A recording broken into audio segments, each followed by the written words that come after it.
Instant recipes और कुछ भी रेसिपीज के ज़माने में मैं आपको दिखाने वाली हूँ एक ऐसी रेसिपी जो हज़ारों साल पुरानी है, ऑथेंटिक है और ब्रेड बनाने के लिए इस्तेमाल होती है। उसका नाम है सावरडो ब्रेड।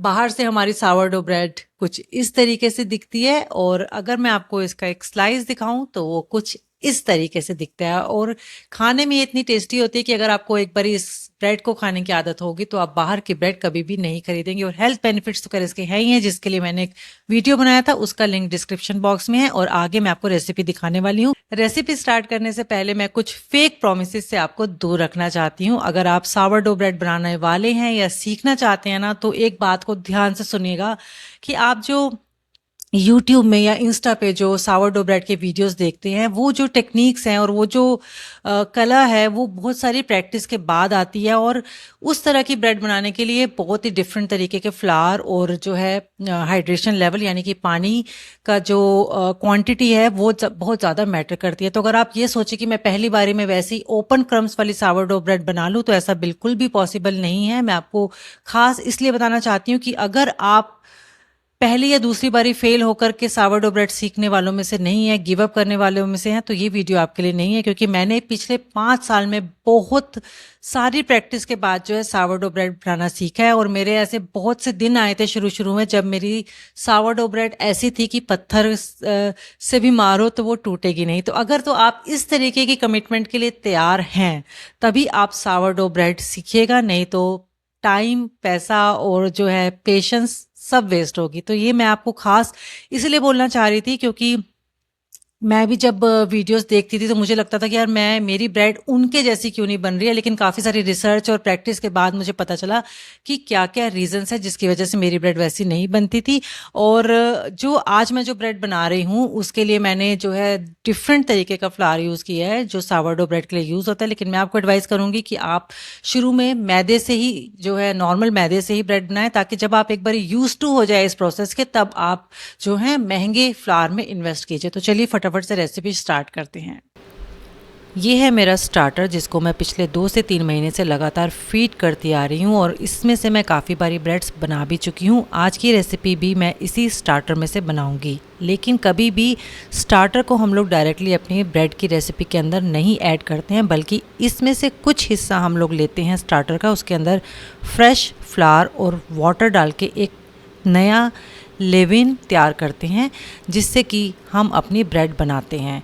ठीक है, तो यहाँ पे जो मेरा स्टार्टर है उसको सिर्फ मैं 5 ग्राम ले रही हूँ क्योंकि गर्मियाँ ज़्यादा है। अगर मैं ज़्यादा लूँगी तो हमारी ब्रेड बहुत ज़्यादा खट्टी बनेगी, तो इसीलिए 5 ग्राम मेन स्टार्टर, उसके अंदर 30 ग्राम मैदा और 5 ग्राम होल व्हीट फ्लावर डाल करके 35 ml पानी के साथ अच्छे से स्टर करेंगे और इसको किचन की स्लैब पर रख देंगे जब तक कि ये अच्छे से राइज़ नहीं हो जाता। अब राइज़ होना कैसा होता है वो मैं आपको आगे दिखाऊंगी कि कैसा होने पर हम इसको यूज़ करेंगे। स्टर करने के बाद हमारा जो लेविन है एक थिक पेस्ट के जैसे दिखाई देगा, जैसा कि मैं आपको दिखा रही हूँ। इस स्टेज पर यहाँ पे एक लाइन ड्रॉ कर रही हूँ मार्कर से, ताकि इसकी एक्टिविटी पता चल सके कि ये कितना राइज़ किया है और क्या इधर हो रहा है। ठीक है, तो आगे मैं बताऊंगी कि कब ये रेडी है ब्रेड बनाने के लिए। 1-1.5 घंटे बाद आप चेक करेंगे इस मौसम में जहाँ पे एकदम गर्मियाँ है, 45 डिग्रीज टेम्परेचर है, तो ये राइस कर गया है। आप देख रहे हैं कि लाइन से ऊपर आ गया, लेकिन इसका मतलब ये नहीं है कि रेडी है ब्रेड बनाने के लिए, क्योंकि इसका जो टॉप है अभी भी थोड़ा सा थिक है और उसमें बबल्स दिखने ज़रूरी हैं टॉप में भी। तो हम थोड़ा सा वेट अभी और करेंगे।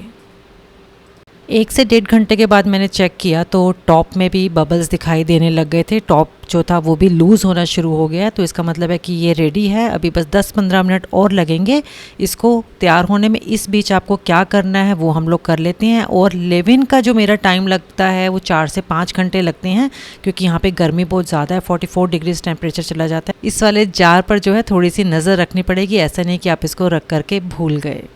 तो जब तक हमारा जो लेविन है 15-20 मिनट और लेगा, अब हम अपना जो है आटा गूंद लेते हैं। इस वाले प्रोसेस को बेकिंग में जो है ऑटोलीज प्रोसेस बोला जाता है, यानी कि जहाँ पे हम यहाँ पे मैदा ले रही हूँ मैं 270 ग्राम और 30 ग्राम हमारा होल व्हीट फ्लावर और पानी ले रही हूँ 207 ml। इस पानी और आटे को मिलाकर के जब 15 से 20 मिनट के लिए छोड़ दिया जाता है, इस प्रोसेस को ऑटोलीज बोला जाता है।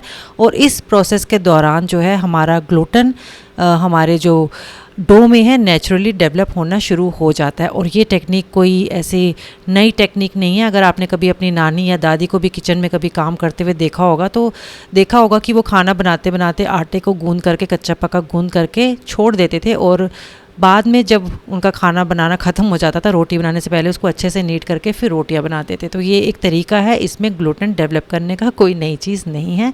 तो इसको बस कच्चा पक्का गूंद करके मैं 20 मिनट के लिए छोड़ दूंगी, जब तक हमारा लेविन 20 मिनट का और टाइम ले रहा है तब तक।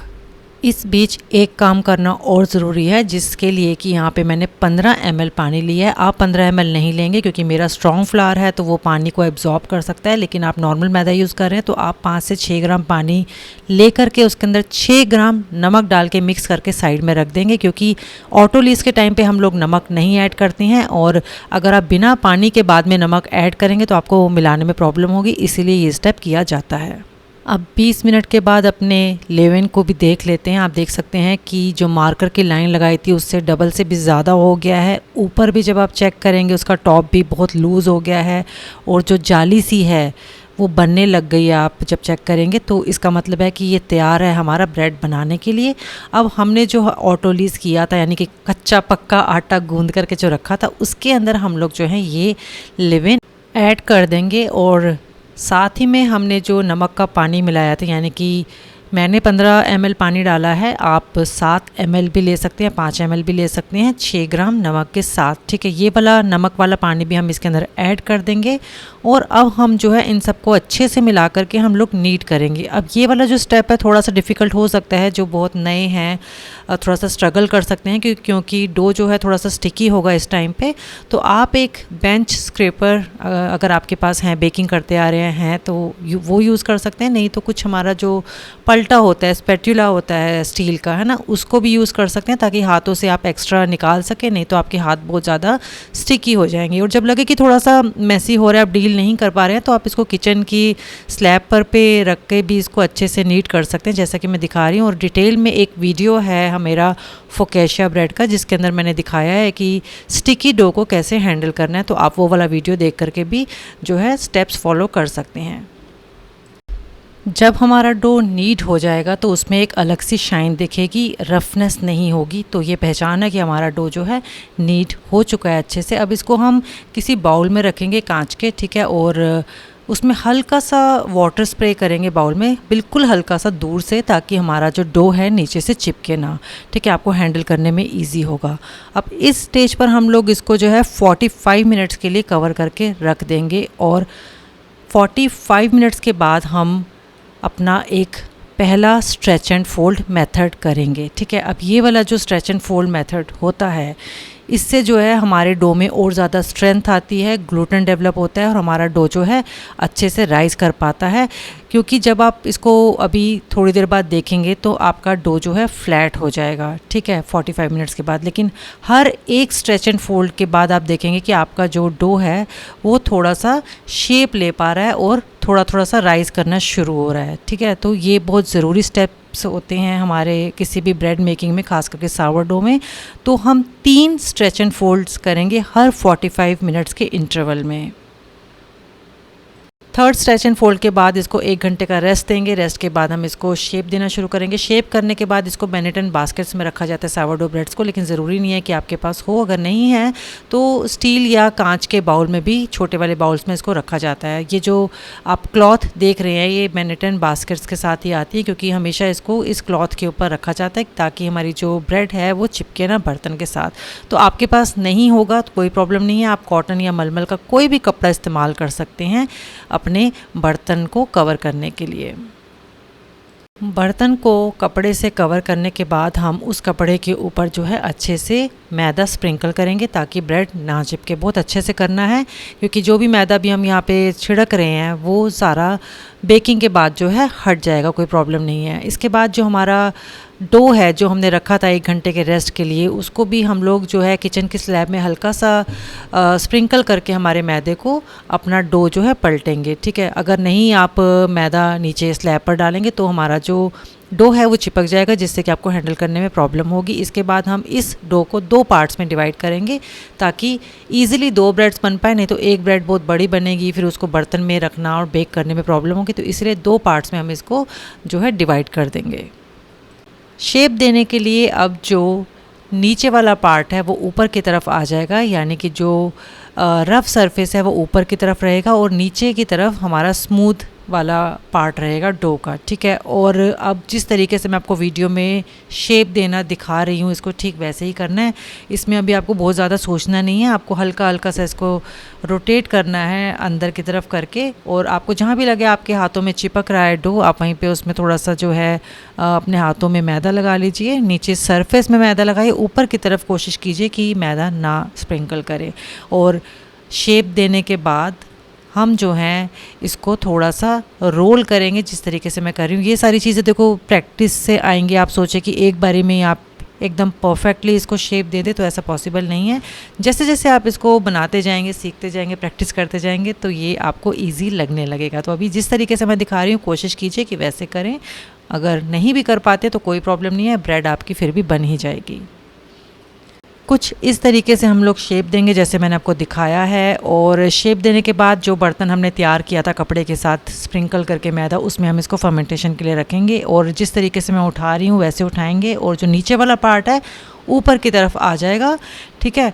और उसके बाद जो है आपको जो ऊपर वाला पार्ट है उसको थोड़ा सा सील कर देंगे ताकि जब बेक करें तो वो जो है खुले ना हमारी ब्रेड। तो जिस तरीके से मैं आपको दिखा रही हूँ बस उस तरीके से करके हम दोनों बर्तन को रखेंगे फर्मेंटेशन के लिए, और कपड़ा ढक देंगे। आप चाहे तो ऊपर भी मैदा स्प्रिंकल कर सकते हैं ताकि हमारा जो कपड़ा है वो चिपके नहीं हमारे डो के साथ। जो कपड़ा है या कोई भी क्लिंग रैप भी अगर आप कर रहे हैं तो वो जो चीज़ है चिपकनी नहीं चाहिए डो के साथ, ये हमारा पर्पस है, ठीक है। अब हम इसको कम से कम 45 मिनट्स टू 1 आवर ऐसे ही किचन में रखेंगे, और इसके बाद देखते हैं कि क्या करना है नेक्स्ट।